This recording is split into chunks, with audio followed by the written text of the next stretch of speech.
and AM 1160. And you can join us on Facebook for this conversation.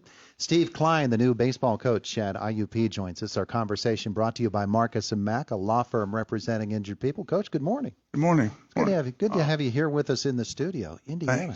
Thanks. Steve Kline ends up in Indiana, PA. People are saying, what? How did he get here? That's a pretty good journey that you've taken to get here.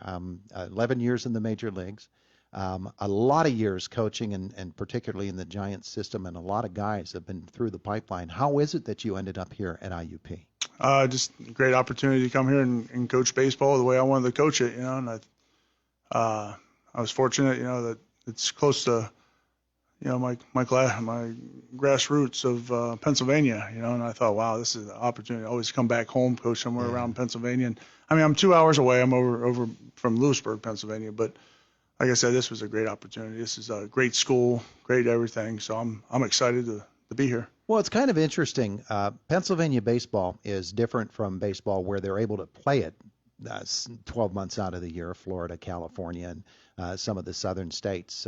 It's a different style of baseball, I think, played here in Pennsylvania than it is elsewhere, just because of the calendar, isn't it?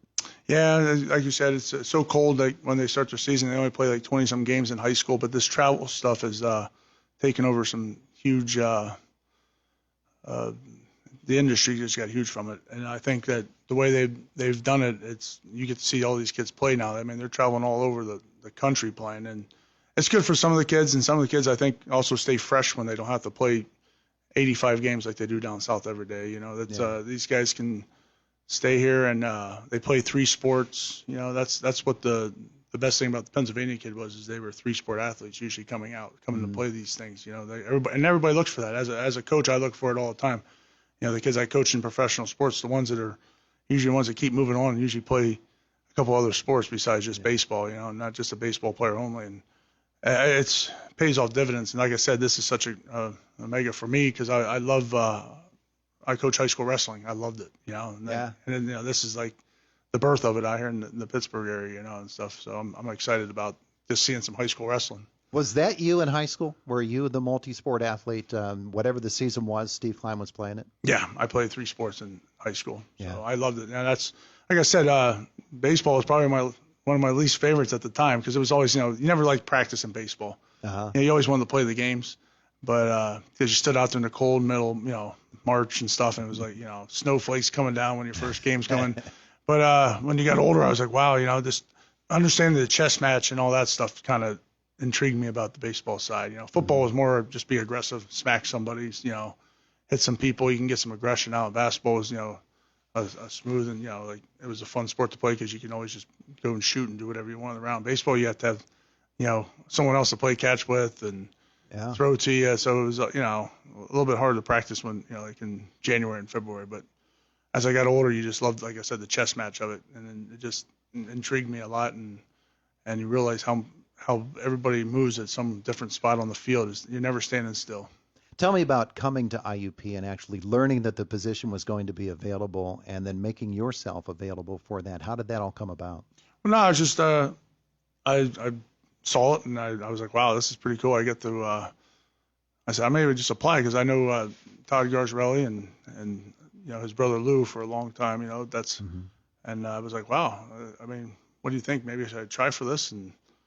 I reached out and they're like, yeah, I mean, if you think, I said, okay. And that's basically how we did it. It wasn't real, crazy, but I was like, wow, I'm excited because I was like, wow, I get, coach of baseball. And because I always thought I'd end up back home in Pennsylvania where I'm from in Lewisburg and coaching at Bucknell or Susquehanna or Bloomsburg or something like that, I always thought I'd end up right around there because I just loved it. I think the area where I grew up was awesome. And this just reminds me of it so much. PSAC baseball, of course, celebrating a little bit that Seton Hill was able to advance so far at the College World Series. And I know that you'd like to get IUP to that level as quickly as you can, but it really does prove something about the quality of play here in the PSAC. Oh, this is a great conference. I mean, people don't know. I think the PSAC has more people drafted than the Big Ten. I'm not real sure, but we can check on that. But these kids can play. They all think they're, dreams of going to D1.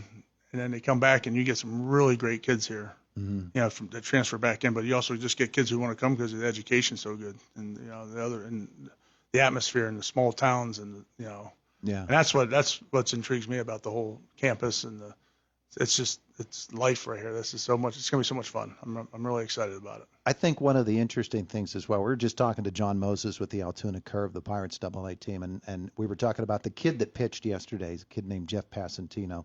Fastball, 86, 87 miles an hour, coming off of a kid who played the day before who was throwing it in the mid to upper 90s.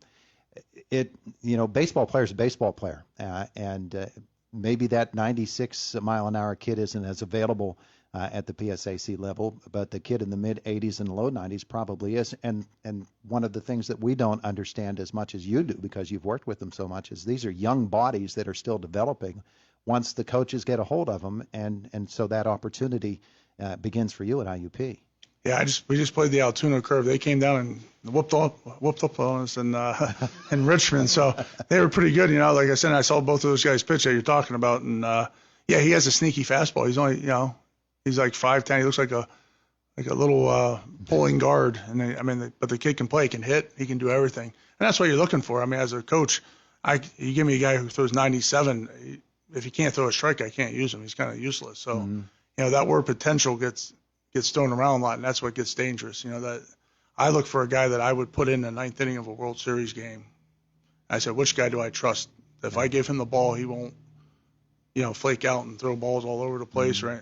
So that's how I look when I get the guys we drafted. About when I send it to my bosses, like, hey, who do I want to play in the big leagues? I want this kid because I trust him fully with my whole life, that this kid will go out there and pitch good. Same thing I'm going to do with these kids. I'm going to try to recruit. I want kids that come in here that can play infield, outfield, pitch, not just be a kind of a pitcher only type thing, or just I play catch. You got to learn to play everywhere. You got to know what other positions do. I think that's the important thing about baseball is I got to know what the shortstop does, what the first baseman does, what the third baseman does, where he goes on all the plays, and who can field, who can't. I mean, the third baseman's got to read the pitcher. It's a interesting kind of combo. You got to know everything about everything, but you still have to go out and compete, and you could be the best guy in the world and throw a pitch that almost bounces off the plate, and the guy might hit it and bloop it over someone's head, or the guy might be hit and running. It's a fascinating sport. Steve Kline is with us. He's the new IUP baseball coach. I had you in the wrong sport already. Don't tell Joe. He'll get mad at me. Basketball. The new IUP baseball coach. You mentioned recruiting. We're at the beginning of the summer. High school baseball season's just wrapping up. A lot of kids have already made their college choices. You're jumping in sort of in the middle of the pool here, aren't you?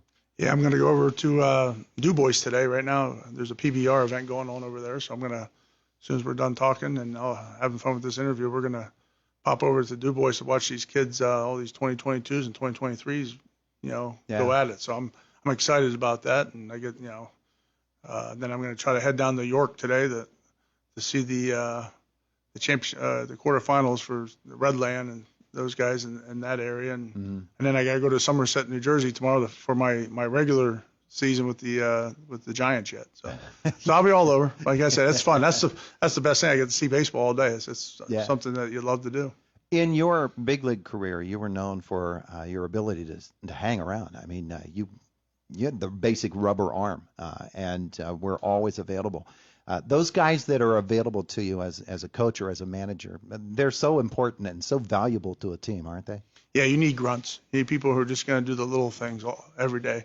Superstars are always going to carry the team. They're going to be the ones that sell the T-shirts and the jerseys.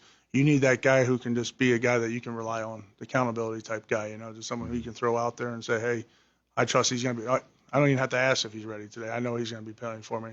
And that's what you got. It's like Scott Rowland was that way at third base. I mean, he was unbelievable as a teammate.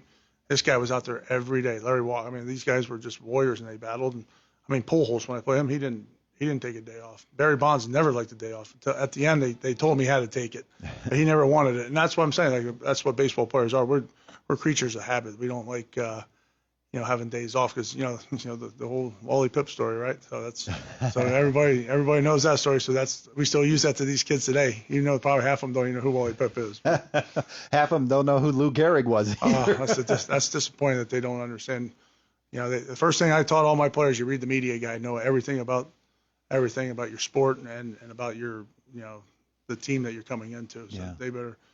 I think the kids they're hungry to play though. That's a good thing. They like playing baseball. It's a rich history. Baseball has a history unlike any other sport, and the more you learn about it, the more you can sort of slot yourself in. That's the kind of guy that I want to be, the kind of player that I want to be. When you read those stories, people are going to look at your major league career as recruits, and they're going to say, this is a guy who pitched 11 years in the big leagues. He knows his way around. But it's not just the pitching. You work with the catchers. You work with the hitters. You have that ability to translate your coaching skills and relate them to players that they know. They've been watching on TV for years.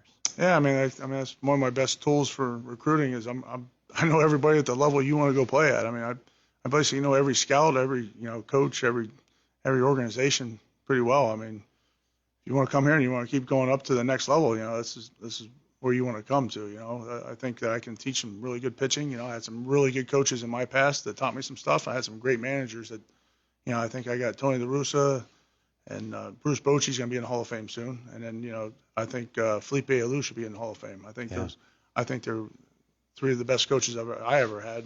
Even Hargrove over in Cleveland was awesome. So there's going to be a lot of things that I learned from different people. And then there's I had Steve Bizarnik from down in Allegheny, who was one of the absolute best junior college coaches in the world. I think he's second all time in wins. Yeah. So I learned a lot about winning baseball and how what we have to do. It's not always the best player. The Belichick story. It's about the kid who I can get the best out of. Yeah. And that's what I'm going to try to do. I want the kid that's going to come here that wants to be loyal to the organization, wants to be or to the school, and wants to be loyal to me and play hard. And that's all I want. I just want you to come out here, be a college kid, enjoy sports, play some baseball. Let's win and let's get at it. Fired up for IUP Baseball. Steve Kline, thanks for coming in to visit with us. I appreciate it. Thank you. Thanks for having me. It's awesome. And like I said, let's go IUP Nation, baby. Let's go. There you go indeed. It is the voice of Indiana County, WCCS 101.1 FM and AM 1160.